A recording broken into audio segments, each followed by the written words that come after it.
Yo, welcome back everyone, Toy Shiz here, and we are back yet again for another McFarlane Toys Batman the Reanimated Series line, Wave 4 already. A very long-awaited Wave 4. This was initially shown at WonderCon 2024. It got postponed. It was then shown again at WonderCon 2025. That was about 3 weeks ago, and then lo and behold, here we are now. I walked into my local Target store, and bingo bango, they were on the shelves. So, first and foremost, we have Bane.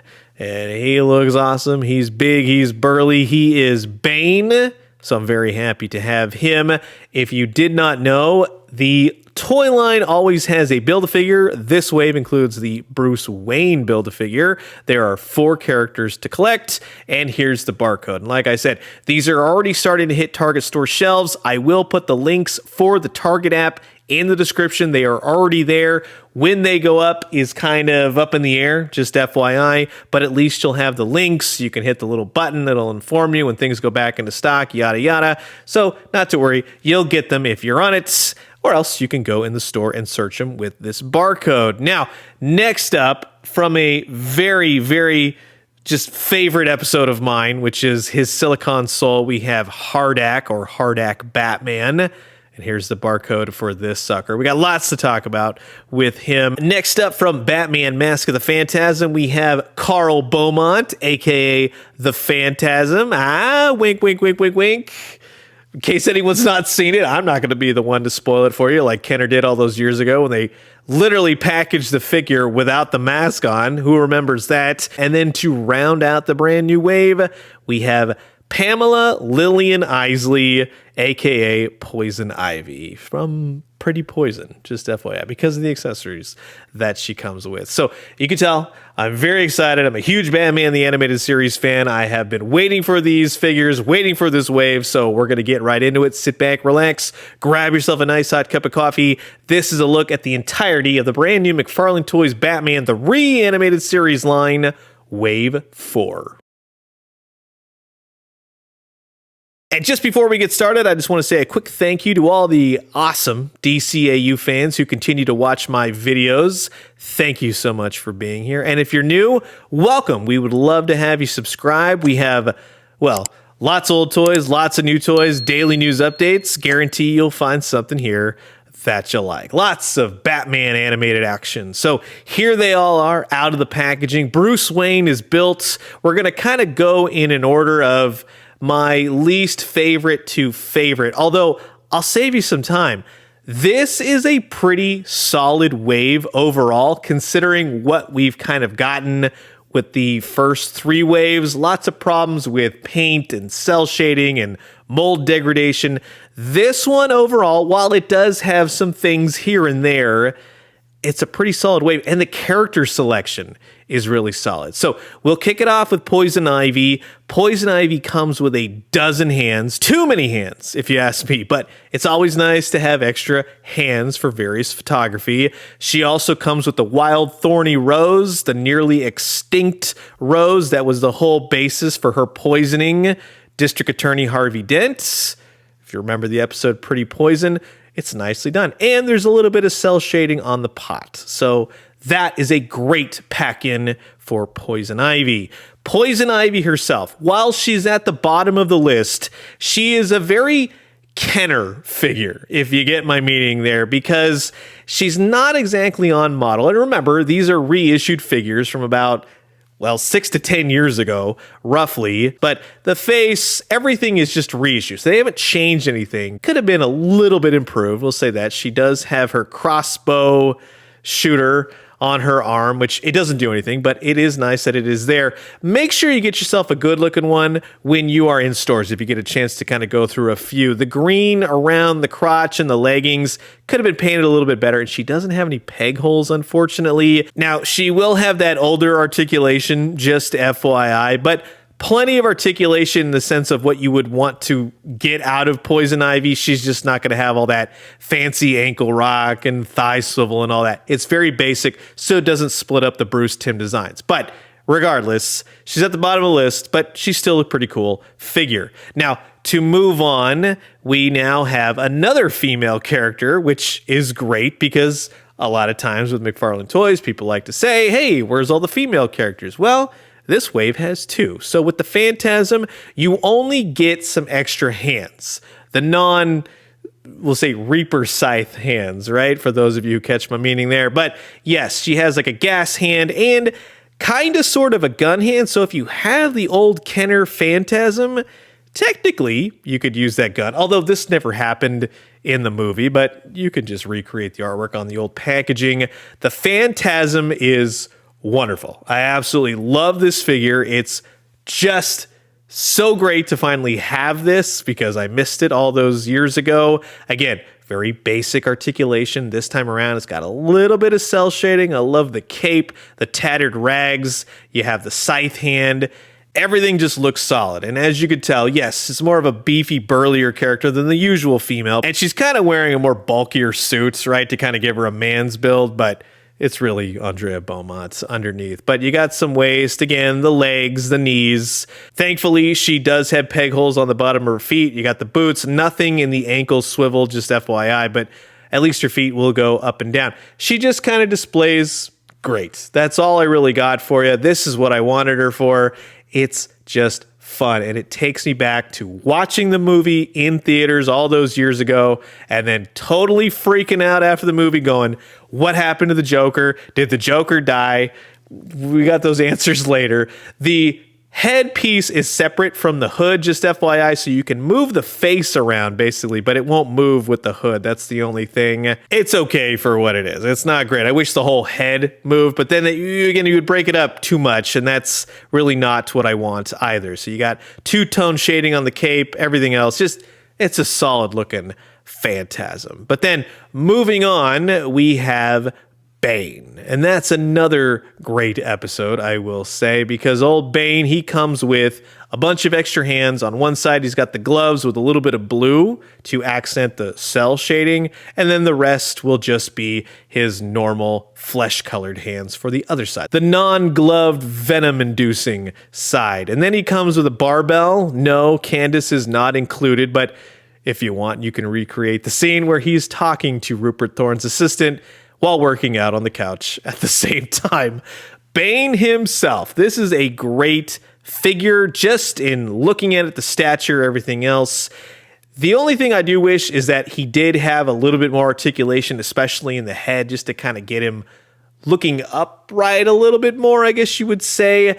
The cell shading does not get out of hand. It's very applicable to the black on blue, kind of like Batman's costume, but thankfully everything is painted. That should be painted. Everything's the right color, like the Venom tube. It should be white on this one, not on the TNBA one, for those of you in the know.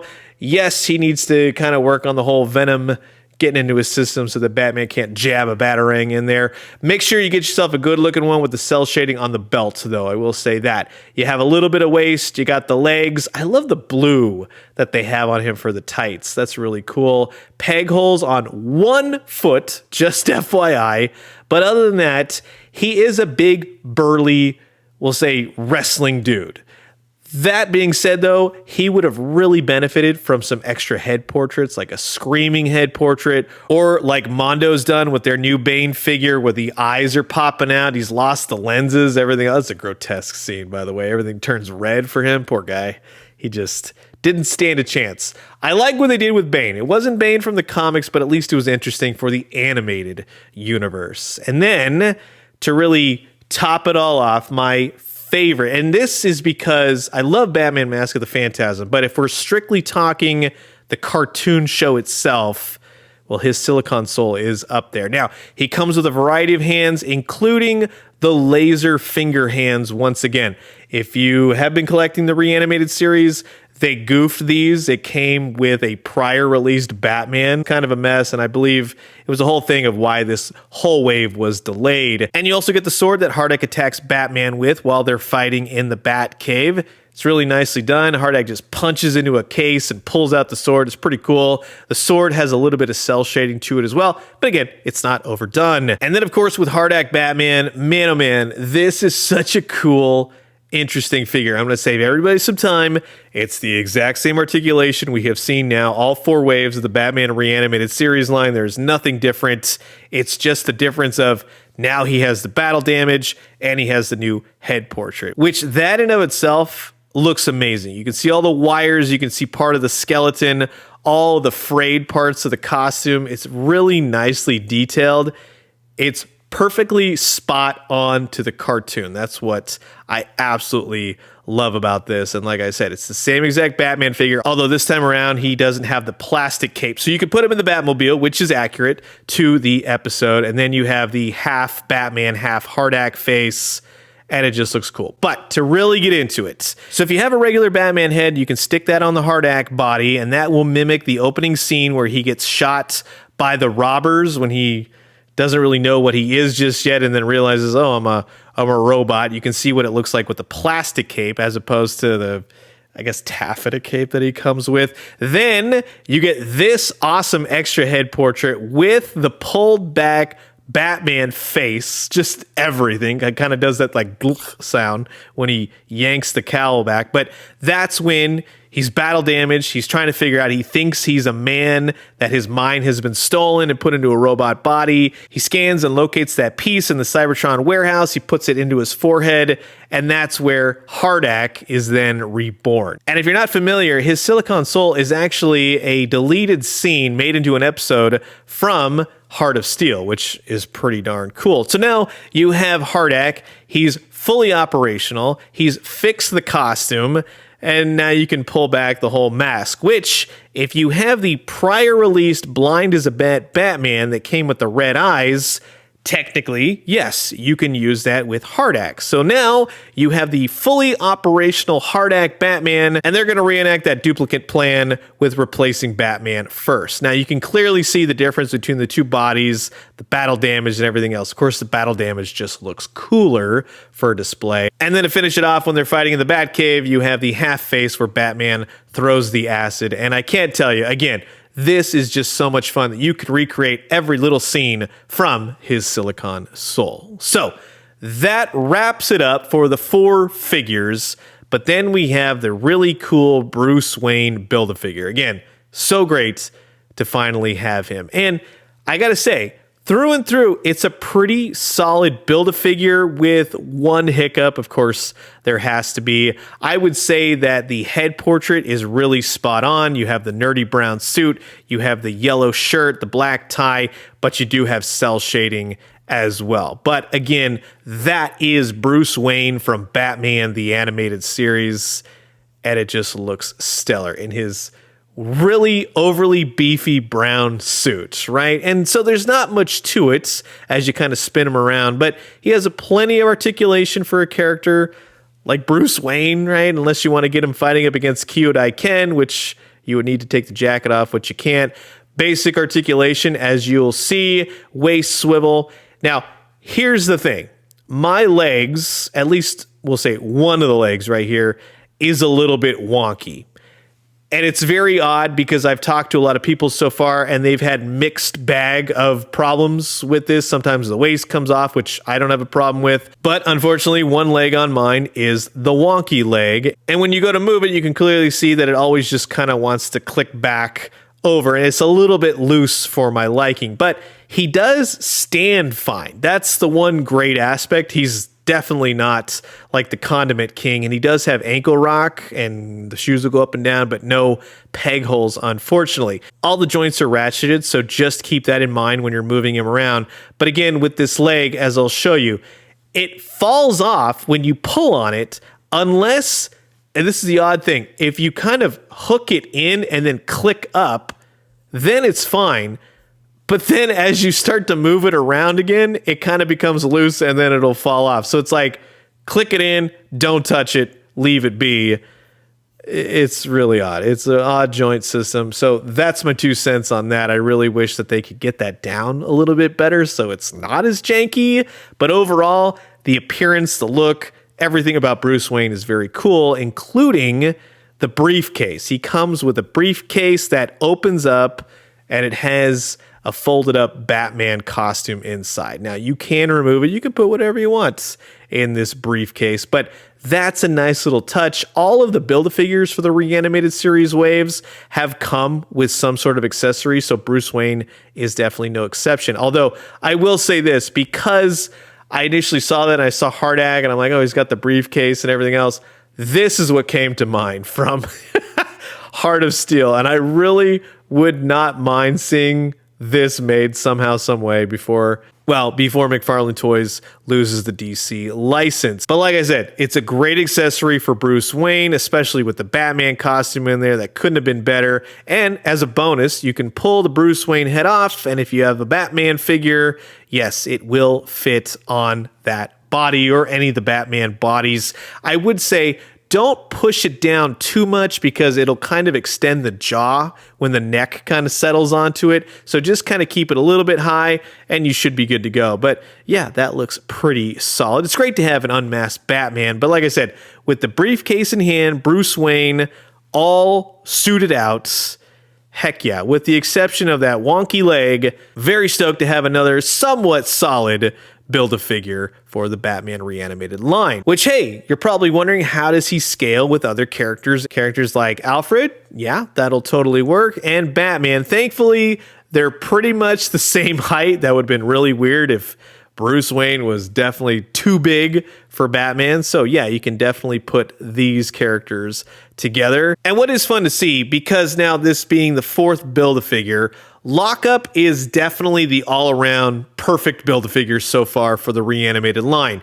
Bruce Wayne and Maxie Zeus are somewhat at a tie because of various odd-end things, mostly in the joints being loose. But then, alas, poor Condiment King, for as cool as he looks, he cannot stand. I don't even know how I have him standing as I do right now. But regardless, it is fun to have new characters as action figures, but McFarlane Toys going forward, you really gotta pay attention to this. Bruce Wayne's an improvement, but I gotta tell you guys out there, if you like the Batman Reanimated line, support it now. They only have so much time left, and they have a lot of cool stuff planned, and I want to see it come to fruition. So I'd say do your part as best you can, because this is a pretty solid wave overall. Now, to see other characters scaled like Harley and Ivy with Batman, yes, Harley is another one of those where she's not going to stand, although not because of loose joints. It's just impossible to stand her. And I got to say, in the grand scheme of things, wouldn't it have been better if old Pamela Isley could have just bumped off Harvey Dent? We all would have been better off, wouldn't we, of Harv? And in terms of Bane, Batman, and Robin is always just going to be a weird anomaly of the height right there, but at least Bane and Batman go together nicely. So that is fantastic to see. That is just the animated series brought to life right there. And I can't tell you how cool I think that these next three figures all together on my shelf look. From the Joker to the Phantasm to Batman, this takes me back to sitting in the movie theater as a kid and just having my mind blown. That movie is still the best Batman movie ever, bar none. And then to have his Silicon Soul, Batman, and Alfred all lined up. What a creepy, terrifying episode. But again, much like Mask of the Phantasm, Bane, and Pretty Poison, his Silicon Soul really lines up well on your shelf. So that's going to wrap it up for my quick look at the brand new fourth wave of the McFarlane Toys Target Store exclusive line for Batman, the Reanimated series. Through and through, they've definitely improved upon what we've seen from the last three waves. Yes, there are a few nitpicks here and there, but this is a total upgrade wave to the stuff we were getting before. We'll just say that. They have a lot of great things planned for Batman the Animated Series, so definitely support the line if you can. I would love to see what they have kind of hinted at come to fruition. Fingers crossed. And I'm going to leave you guys with that. As always, drink some great coffee, eat some great food, but most importantly, remember, the next Build-A-Figure wave is Jonah Hex. Cannot wait for that. And until the next one, I will leave you guys with that. Adios.